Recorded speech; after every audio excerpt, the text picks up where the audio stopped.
कहानी की शुरुआत लड़कों के एक हाई स्कूल से शुरू होती है।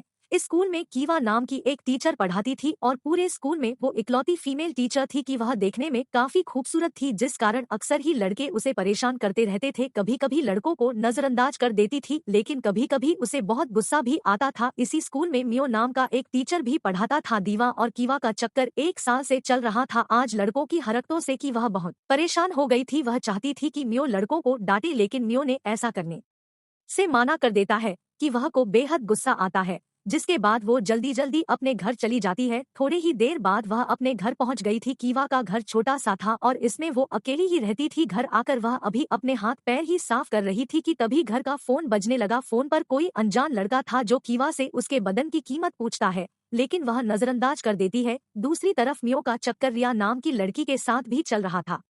रिया मियो को फोन कर रोते रोते कहती है कि हमें मिले हुए कई दिन हो गए। इस पर मियो उसे अपने पास आने को कहता है। कुछ देर बाद रिया भी मियो के घर की तरफ बढ़ रही थी। वह मियो के पास जाकर उसे सरप्राइज देना चाहती थी। वो जल्द ही दरवाजे पर है आहट करती है, जिसके बाद मियो दरवाजा खोलकर उसे अंदर बुलाता है और फिर वो दोनों एक दूसरे की प्यास बुझाने लग जाते हैं। थोड़ी ही देर बाद दरवाजे पर फिर से आहट होती है।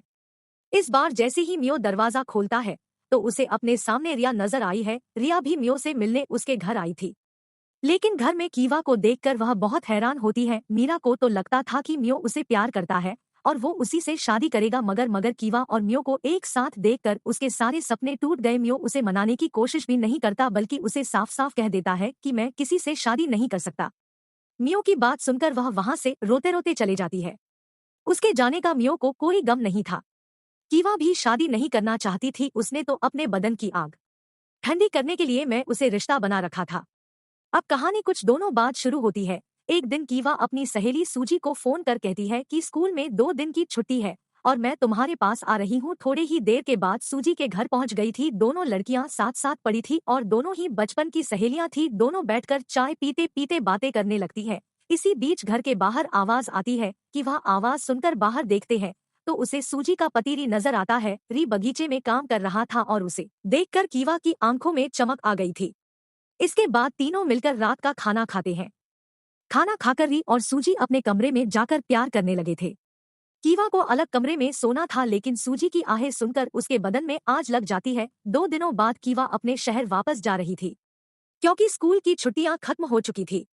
री कीवा को स्कूल छोड़ने जा रहा था। रास्ते में वो कीवा से पूछता है कि तुमने अभी तक शादी क्यों नहीं की। इस पर कीवा उसे बताती है कि मुझे शादी की कोई जरूरत नहीं, क्योंकि जब भी मेरे बदन में आग लगती है तो कोई ना कोई उसे ठंडा कर देता है। इसके बाद कीवा उससे कहती है कि आज मेरे बदन में बहुत आग लगी है। उसकी बात समझकर ही एक होटल में गाड़ी रोकता है, जिसके वह कीवा की आग ठंडी करता है। अगले दिन छुट्टी के बाद रिया मियो से बात करने की कोशिश करती है। मियो उसे अपने साथ चलने को कहता है और रिया उसकी बात मान जाती है। रिया मियो से बेहद प्यार करती थी, जिस कारण वह चाह कर भी उसे भूल नहीं पा रही थी।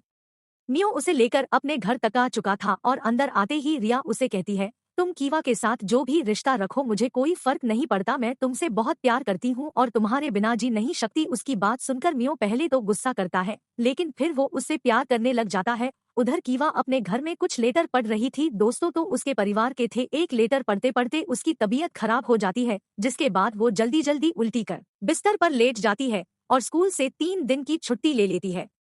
3 दिन बाद रिया मियो के घर जाती है, मगर घर में रिया को देखकर कीवा का सारा मूड खराब हो जाता है।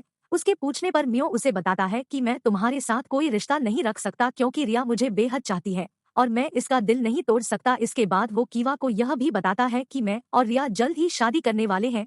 मियो की बात सुनकर कीवा वहां से उठकर अपने घर की तरफ बढ़ने लगती है। घर के बाहर उसे अपने ही स्कूल के 3 लड़के मिलते हैं, जो कीवा की क्लास में ही पढ़ते थे और तीनों पढ़ाई में काफी अच्छे थे। लड़के यहाँ कीवा का हालचाल पूछने आए थे, क्योंकि पूरे स्कूल को पता चल चुका था कीवा मैडम बीमार है। कीवा तीनों को अपने घर में बुलाती है ताकि तीनों को चाय पानी पिला सके। घर में आकर तीनों लड़के शर्माने लगे थे। उन्हें अच्छा महसूस करवाने के लिए वह स्मोकिंग करने लगती है। लड़के भी स्मोकिंग की शौकीन थे और सिगरेट लेकर वह भी स्मोकिंग करने लगते हैं।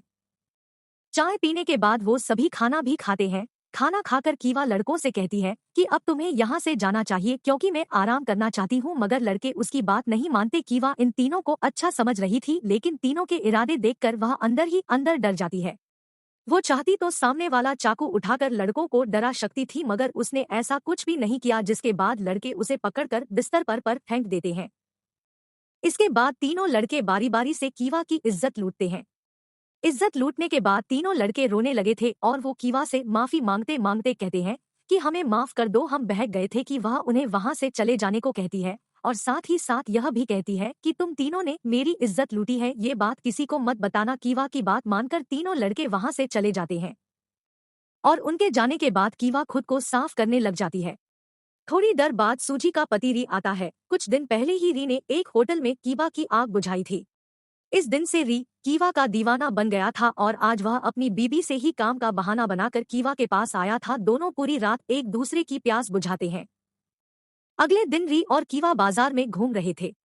री के पास काफी पैसा था, जिस कारण वह कीवा को भरपूर शॉपिंग करवाता है। इसी बीच उन दोनों की नजर सूजी पर पड़ती है, जो सामने खड़ी ही दोनों को देख रही थी। दोनों सहेलियां एक दूसरे के पास आकर मिलती है, जिसके बाद कीवा दोनों को अपने घर लाकर खाना खिलाने लगती है। खाना खाते खाते सूजी कीवा से कहती है, क्यों, मुझे पता है कि रेन कल रात से तुम्हारे पास है। मैं ये चीज बिल्कुल बर्दाश्त नहीं कर सकती और तुम्हारी खुशी के लिए मैं जल्द ही री को तलाक दे दूंगी। अपनी बात कहकर वह जैसे ही जाने लगती है, तभी री उसे रोककर समझाने लगता है कि मेरे और कीवा के बीच कुछ नहीं। इसी बीच कीवा सूजी से कहती है कि री एक अच्छा आदमी है, तुम्हें इसे तलाक नहीं देना चाहिए। इसके साथ ही वो झूठ भी बोलती है कि मेरे और री बीच कुछ भी नहीं है। कीवा की बात सुनकर री हैरान था। दरअसल सूजी कीवा की पुरानी सहेली थी और कीवा अपनी सहेली का घर तबाह नहीं करना चाहती थी। वैसे भी कीवा ने शादी तो करनी नहीं थी और ना ही वह किसी से प्यार करना चाहती थी।